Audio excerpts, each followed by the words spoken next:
Hello everyone, Killer Shrew Fan here, ready to bring you yet another exciting killer toy review, and I hope you're ready because today we have something very exciting for you. It's this guy, the new for 2017 Papo Cryolophosaurus. He just came in the mail and I had to exercise some much needed restraint to not just rip him open so I could get a better look at this figure, but I saved that for you, and we're going to do that right here, right now. So without further ado, let's get this guy out of his packaging and take a closer look at this figure. It's always so much fun to free the dinosaurs from the plastic, and I guess you guys like to see it, so I'm going to do that for you. So there he is, standing in all of his glory, free from his plastic prison, and I gotta say, first impressions of this figure, wow, he looks great. As you can see, Papo has included a small plastic tray to keep his legs from warping during shipping, and it's always nice to see that they care enough to do that for you.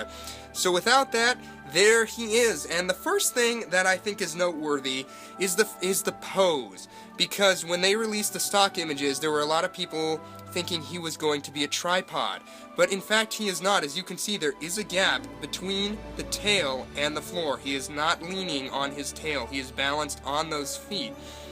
And I think Spino Dude Reviews pointed it out. Let me try it here. If you try to rock him back, well, he does for me, but Spino Dude Reviews tried to get him to go back on his tail, and every time he just rocked right back forward to that position. But I gotta say, I love the pose. It's kind of upright, which I know bothers a lot of people. It's not horizontal to the ground, as, you know, dinosaurs held themselves. But I think it's very active, and we're gonna take a closer look at that in a minute. But without further ado, let's take a closer look at the head of this figure, which I think is just incredible. I mean, Papo has not disappointed. As you can see, the detail on this figure is right up to Papo's standards. If my camera will focus, come on, don't be shy. There he is. All of the tiny scales have been individually sculpted in that face, and it's kind of lost with the glossy finish that Papo put on this figure. But it's more visible. It's much more visible in person. And as with any Papo figure, he does come, well, Papo theropod, I guess. He does come with an articulated jaw that opens up to a very wide posture. It looks very predatory. It's very narrow and thin in the front. It looks great. And as you can see on the inside, they have sculpted a bit of a palate in there. It's nothing too spectacular, but it is in there. They've got a nice tongue curling up as the figure roars, and at the top you see that infamous sort of swoosh, that crest that Cryolophosaurus is known for, that got him the name Elvisaurus, I think it was. Going down the neck, as you can see, they have sculpted all of the wrinkles and folds as the creature looks downwards on both sides. Papo has not left anything unattended to. You go further down and you get to the shoulder area. Nice muscular arms. Again, everything is scaled with varying sizes of the scales. It's great to see that.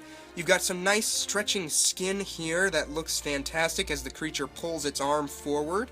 On the other side, you see the Papo tag right there. And again, a nice muscly arm. Going down all the way to the powerful looking thighs. Very bird-like stance this guy has. It's so reminiscent of something you would see in nature. I don't know what bird I am thinking of, but it does call to mind some sort of strutting bird, especially with how he is standing with that toe down there sort of lifted off the ground. It's as if he is strutting forward. And again, I do enjoy the pose of this figure. I think it's very, very dynamic, very interesting to the eye. He looks very aggressive, as if he's about to pounce on some unsuspecting prey item. You've got a nice graceful swoosh to the tail down there as it goes off to counterbalance the creature. And I know that this is really sculpted to help this creature balance, but it doesn't look like that was the purpose. This looks like a natural shape the tail would take in this stance in order to keep this creature upright. The other thing noteworthy is the paint job on this creature. It reminds me of a sort of tiger-like creature. It's not exactly a tiger, but you see the striping on the legs and on the tail, and it's very reminiscent. It's very much like a camouflage sort of pattern, like this thing would be creeping through the underbrush towards an unsuspecting prey item. Also, I just noticed this. Down the back, there are 2 rows of spikes, which is really cool to look at. It's not just one, it's both of them. This figure is great. I gotta say, holding it in my hands finally after seeing all of the promotional images, I was a little nervous after seeing some of the pictures people had posted of their own figure, but my figure, I am completely and 100% satisfied with him. I think he looks great. Now, there is a great sheen to him. It's being picked up very nicely by my light here. And in other pictures, I thought it was a bit much, but seeing it in person, I think they hit a good sort of balance with it. It's almost like snake skin. That's the impression I get. It looks slimy.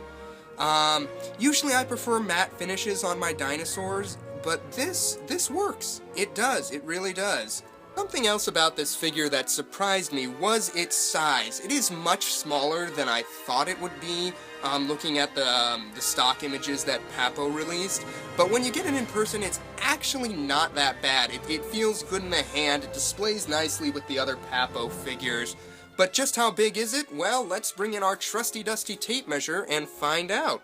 So from the base all the way to the highest point, you're looking at right around 4¼ inches tall. And from the snout all the way back to the tip of the tail, you're looking at right around, I don't know, maybe 5½ inches, right in that area. Size comparison time, let's bring in the Papo Velociraptor. Now this figure was recently reviewed on our channel, link will be down below, but you can kind of see how those two size up next to each other. I thought the Velociraptor was a very small figure, so when you see the Cryolophosaurus next to it, you can see that it's actually not badly sized. Next up, we have the new for 2017, depending on how you look at it, Papo Velociraptor. And as you can see, these two are very similar in size. And if you have any of the Papo Velociraptor variants, you can kind of get an idea of the size of this Cryolophosaurus we have here. And I'm afraid today I don't have any bananas, so in lieu of that, we're going to give you a rather interesting comparison here. It is the Carnegie Cryolophosaurus, and it's very cool seeing these two next to each other. Two very good takes on a very interesting dinosaur. I love them both, but again, I think Papo has knocked this out of the park with their amount of detail. It's just beautiful. It's a beautiful figure. It'll look beautiful on your shelf. It's going right on my desk so I can take a look at it every day. I love it. I love it. And that concludes our look at the new for 2017 Papo Cryolophosaurus. This figure is just spectacular. I've been on a safari kick for the past few weeks, it feels like, but really, now that I have this figure in hand, it reminds me why I have often put Papo over Safari. And I know I'm going to get some hate comments for that, but that's just my opinion, and this figure really stands as a testament to Papo and how far they have come from previous years even. I mean, this figure is just so much more bold, so much more dynamic, so much more interesting to the eye. And with all of what we have come to expect from Papo still included, which is the detail, and they did not skimp on anything here. It's really just, you have to hold this figure in your hand to understand how cool it really is. I'm very happy to have it. But for my final rating, I think I'm going to give it a solid 8 out of 10. It's not quite perfect. The gloss is a little bit heavy-handed in some areas. It's a little smaller than I would like it to be.